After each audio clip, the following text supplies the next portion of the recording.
Quelqu'un un jour a dit, soit on a une âme qui s'inquiète, un cœur qui connaît la peur, soit on croit en Dieu. Sentence terrible. Il est vrai qu'il y a de grands saints qui, par une grâce spéciale, ne s'inquiètent de rien. Une grâce qu'il nous faudrait sans cesse demander. Mais nous ne sommes peut-être pas encore de grands saints. Et Dieu, dans sa bonté, se penche toujours sur ce que nous sommes. Il se penche toujours sur les plus petits. Tout le long de la Bible, il a condamné bien des choses, comme l'orgueil, l'hypocrisie, le manque d'amour, et tant d'autres qui blessaient son cœur.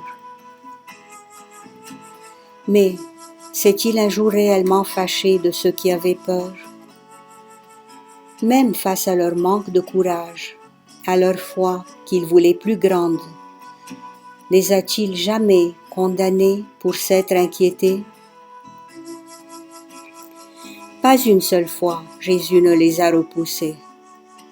Il n'a jamais été contre ceux qui, malgré eux, sont effrayés. Il les regarde toujours avec une immense compassion. Il comprend ceux qui parfois s'angoissent. Sa mère ne s'est-elle pas angoissée quand elle l'a perdu? Il lui a demandé comment elle ne s'était pas souvenue qu'il se devait d'être à son Père des cieux. Mais il ne pouvait lui en vouloir pour son inquiétude, l'angoisse si légitime de son cœur de mère. Lui-même n'a-t-il pas connu l'angoisse à Gethsémani, en pensant surtout à ceux pour qui son sacrifice serait vain? Dans sa tendresse, le Seigneur nous dit simplement « N'aie pas peur ». Comme un murmure d'amour, il nous le répète inlassablement tout au long des pages. « N'aie pas peur ». Il sait que face aux dangers, aux situations angoissantes, il devra nous le redire encore et encore. Il ajoute avec une extrême délicatesse, « Ne t'inquiète pas pour demain. Demain prendra soin de lui-même. »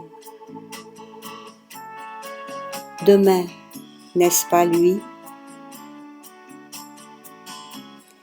Quand il nous reproche nos peurs, il le fait si tendrement.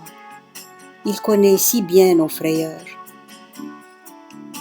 Et c'est seulement parce qu'il nous veut en paix, parce qu'il veut notre bonheur, qu'il en parle tant. Il veut par-dessus tout qu'on grandisse dans la confiance. Écoutons-le et essayons avec son aide de n'avoir peur de rien. Mais si on ne réussit pas toujours, parce que les événements nous dépassent, parce qu'on est trop faible, alors allons encore plus loin et poussons notre hardiesse jusqu'à n'avoir plus peur d'avoir peur. Car c'est seulement avec notre simplicité d'enfant que nous pourrons lui dire « Nous savons, Père, à quel point tu nous comprends, à quel point tu ressens dans le plus profond de ton cœur le moindre de nos frémissements. Nous savons comment, peu importe notre âge, tu nous portes avec toute notre fragilité. Et quand bien même ce n'est souvent que le méchant qui se plaît à susciter nos peurs,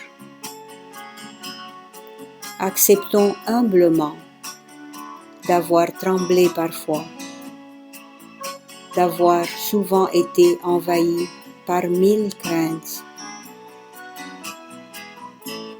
Gagnons le méchant en courant vers celui qui nous aime, celui qui toujours nous attend. Avouons-lui humblement nos limites et notre petitesse, car cela il le sait, n'est pas uniquement croire en lui, mais bien plus. C'est croire en la tendresse infinie de son cœur, toujours là pour nous accueillir, pour calmer nos craintes. C'est compter sur son immense bonté, toujours prête à nous comprendre, à nous excuser.